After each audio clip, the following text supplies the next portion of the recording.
안녕하세요. 교통계획 용어와 개념 시리즈입니다. 이번 강의에서 집중적으로 살펴볼 주제는 교통조언입니다.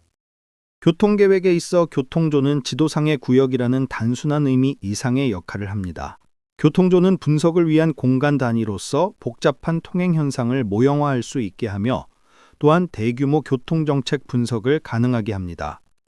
교통조는 통행이 시작하고 끝나는 지점에 해당하며 교통 및 사회 경제 자료 등 모든 데이터가 집계되는 기본적 공간 단위인 것입니다. 원칙적으로 통행의 가장 작은 기본 단위는 사람, 즉 통행자입니다.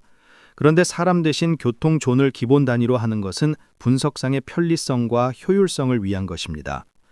즉 대규모 지역의 통행자 개인별로 모형화하고 예측 분석하는 것은 거의 불가능하므로 교통존 단위로 집합화함으로써 효율적인 모형 구축과 컴퓨터 시뮬레이션 분석을 가능하게 하는 것입니다. 교통존을 설정하기 전에 연구지역을 먼저 설정하게 됩니다. 연구지역은 교통분석의 중심 대상이 됩니다. 내부존과 외부존은 연구지역을 경계로 안과 밖으로 나누어집니다. 내부존은 연구지역 안에 있는 교통존을 의미하며 외부존은 연구지역 밖에 있는 교통존을 의미합니다. 내부존은 수집할 수 있는 모든 기초자료에 기반하여 상세한 교통분석이 이루어지는 핵심 대상인 것입니다. 하지만 연구지역을 섬처럼 외부와 단절한 상태로 분석하면 현실 교통현상을 정확히 분석할 수 없습니다. 그래서 외부 지역에서 연구 지역으로 오고 가는 통행을 반영하기 위해 외부 존을 설정합니다. 하지만 외부 존의 공간적 경계 규명이 어려워 분석을 위한 기초자료 구축도 어렵습니다. 그러므로 외부 존을 분석하기 위한 모형과 방법은 내부 존 경우와는 매우 다르게 됩니다. 그리고 내부 존과 외부 존으로 구분하는 이유는 교통 분석의 효율성을 위한 것입니다. 즉 모든 외부 지역까지 내부존과 같이 상세하게 분석하는 것은 비효율적이므로 정책 관심 지역에 초점을 두고 외부는 단순화하여 분석하는 것입니다. 교통존 설정의 상위 일반적 목표는 단일 센트로이드에 집중된 집합적 통행 흐름이 현실적인 통행 행태를 유사하게 반영하도록 하며 동시에 분석에 필요한 기초자료의 가용성을 확보하는 것입니다. 이를 위해 물리적 경계와 일치, 분석 단위 규모의 적정성, 그리고 통계적 호환성이라는 세 가지 핵심 기준에 따라 교통존을 설정하게 됩니다. 첫째, 물리적 경계 일치는 간선도로, 하천, 산악지형, 철도와 같이 통행을 단절시키는 주요 지형 지물을 따라 존의 경계를 설정하는 것입니다. 이는 집합화 과정에서 발생하는 분석 오차를 최소화하여 교통존 내에서 발생하는 통행량이 실제 네트워크상의 차량 흐름과 크게 차이나지 않도록 하기 위함입니다. 둘째, 분석 단위 규모의 적정성 또는 정책 분석 적합성은 수행하고자 하는 교통정책의 목적과 규모에 부합하도록 교통존의 크기를 결정하는 것입니다. 이를 통해 공간적 세밀함의 정도가 계획의 목표 범위와 일관성을 유지할 수 있습니다. 셋째, 통계적 호환성은 교통존의 경계를 정부에서 제공하는 기초 통계 데이터의 공간 단위와 일치시키는 것을 의미합니다. 신뢰성 있는 기초자료 없이는 정밀한 교통 분석이 불가능하므로 교통존을 행정구역이나 센서스 공간 단위 구획과 경계를 일치시키는 것은 매우 중요합니다. 이러한 일치성을 통해 데이터 통합이 쉬워지고 자료 간의 호환성 및 갱신 효율성이 높아지며 축적된 데이터를 활용한 시계열 분석 또한 가능해집니다.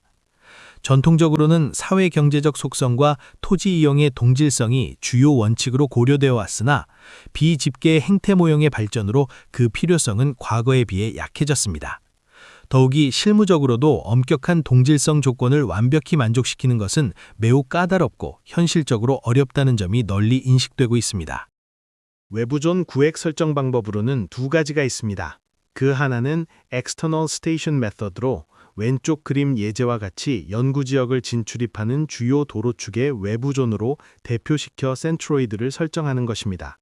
이와 같은 외부존은 Gateway Zone 혹은 External Station으로도 불립니다. 이 경우는 외부존의 공간적 경계 범위를 명확히 규명하기가 어려워 기초자료 수집이 어렵습니다. 그러므로 이 방법의 외부존은 센트로이드로 연구지역을 진출입하는 도로축의 위치를 제시하는 의미만 갖게 됩니다. 다른 방법은 hierarchical zoning 방법으로 오른쪽 그림 예제와 같이 연구지역의 외부는 내부존보다 더 크게 그리고 멀리 떨어질수록 더 크게 교통존을 구축하는 방법입니다. 이 경우는 외부 지역 통행이 연구 지역 내에서 주는 영향을 구별하여 분석할 수 있으며 기초 자료 수집도 가능한 장점이 있습니다. 하지만 hierarchical zoning 방법은 외부존과 내부존, 그리고 외부존과 외부존 간의 OD 통행량 자료가 있어야 합니다. 이러한 hierarchical zoning 방법은 교통존 구축 체계인 hierarchical zoning TAZ 시스템으로 대존, 중존, 소존과 같이 위계별 교통존 크기를 체계적으로 구성하는 방법입니다.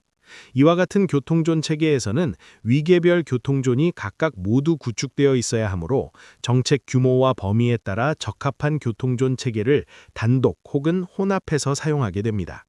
따라서 처음부터 소존 체계로 자료가 구축되면 이 자료를 기반으로 병합하여 중존 또는 대존 체계로 집합화하여 구축할 수 있게 되므로 자료의 효율성, 일관성, 유연성을 갖게 되어 효과적 방법이 될 것입니다.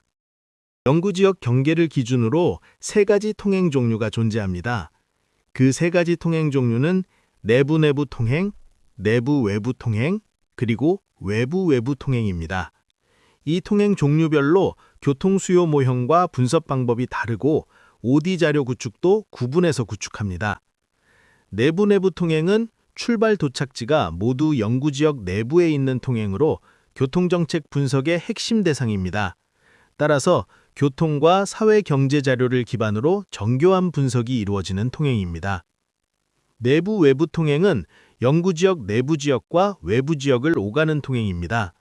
외부존 경계가 명확하지 않아 기초자료 수집이 어렵습니다. 따라서 내부-내부 통행과는 달리 정교한 분석이 어렵기 때문에 내부-외부 통행의 경우 추세 변화를 반영한 모형이 보통 사용됩니다. 외부-외부 통행, 즉 통과 통행은 출발 도착 지점 모두 외부존에 있고 연구지역을 다만 통과하는 통행입니다.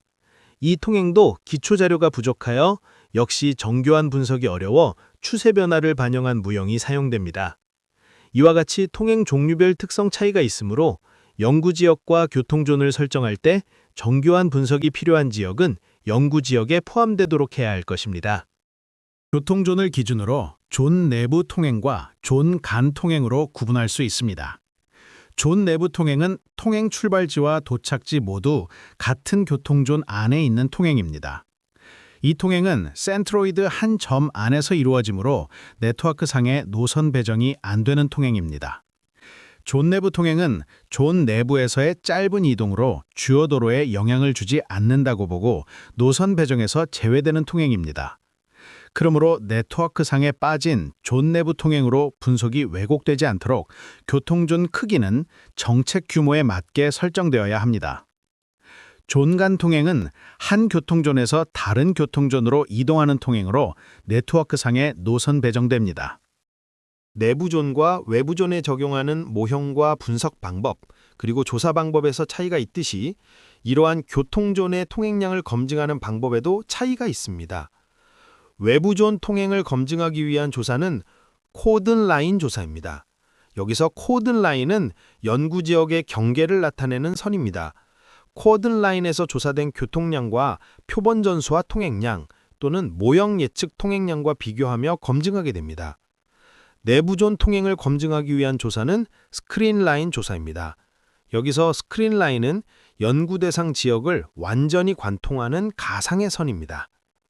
스크린라인을 기준으로 한쪽 내부존에서 다른 쪽 내부존으로 이동한 통행량을 조사해서 표본 전수와 통행량 또는 모형 예측 통행량과 비교하며 검증하게 됩니다. 이때 스크린라인에서 조사된 통행량 중 외부 통행은 제외하고 비교해야 합니다. 교통 네트워크 상세성과 교통존 크기는 서로 균형에 맞게 호환성을 가져야 네트워크 분석이 정확합니다. 호환성이 중요한 이유는 존 내부 통행이 네트워크상에 노선 배정되지 않는 데 기인합니다. 두 극단적 경우 사례를 가지고 이유를 설명하겠습니다. 왼쪽 그림은 교통존은 큰데 네트워크는 상세할 때 통행량이 과소 추정됨을 보여줍니다. 이것은 네트워크에서 배제된 존 내부 통행량은 많은데 네트워크가 상대적으로 상세하여 통행이 네트워크에 과도하게 분산되어 과소 추정되는 것입니다. 반대로 오른쪽 그림은 교통조는 작은 데 비해 네트워크는 많이 생략되었을 때 통행량은 과대 추정됨을 보여줍니다. 이것은 네트워크에 배제되는 존 내부 통행량은 적어 네트워크에 노선 배정되는 양은 많은데 상대적으로 네트워크 용량은 부족해 소수 도로의 통행량이 집중되어 과대 추정되는 것입니다. 따라서 정확한 예측을 위해 교통존 크기와 네트워크 상세성은 서로 적절하게 호환성을 확보해야 합니다. 문제는 이런 호환성을 맞추기 위한 구체적 원칙이 없다는 것입니다. 그러므로 분석가는 적절한 호환성을 경험으로 찾아야 한다는 어려움이 있습니다. 전체 지역 분석과 함께 일부 부분만 집중해 분석할 때가 있습니다. 이와 같이 부분만 상세히 분석하는 것을 서브에리아 어널리시스라 합니다. 이러한 서브에리아 어널리시스에는 포커싱 어프로치와 윈도잉 어프로치 두 가지 방법이 있습니다. 두 방법 모두 서브에리아의 교통존과 네트워크를 더욱 상세하게 재구성합니다. 포커싱 어프로치는 왼쪽 그림과 같이 전체 네트워크는 그대로 두고 일부 지역만 교통존을 잘게 쪼개고 네트워크를 상세화하는 접근 방법입니다. 이 방법은 교통정책이 외부 지역에 주는 영향도 함께 분석하고자 할 때 적용합니다. 포커싱 어프로치는 외부 지역에 영향 줄 정도로 큰 정책에 적합한 분석 방법입니다. 윈도잉 어프로치는 서브에리아를 섬처럼 완전히 떼어내어 독립적으로 분석하는 접근 방법입니다. 오른쪽 그림과 같이 서브에리아 경계에 센트로이드를 설정하여 분석합니다. 이 방식은 분석 규모가 작으므로 계산 속도가 빠르고 분석 결과에 대한 해석도 상대적으로 쉽고 명료합니다. 하지만 외부 통행이 고정되므로 외부에서의 경로 전환은 분석 못합니다. 따라서 윈도잉 어프로치는 외부 지역에 미치는 영향이 미미한 소규모 정책에 적합한 방법입니다. 교통존 설정 원칙 중 하나인 동질성 조건의 중요성이 점차 약화한 이유를 설명하겠습니다. 교통존 동질성 조건은 과거의 집계 모형을 위한 조건이었습니다. 즉 평균값을 사용할 때 발생하는 집합화 오차를 줄이기 위한 것이었습니다.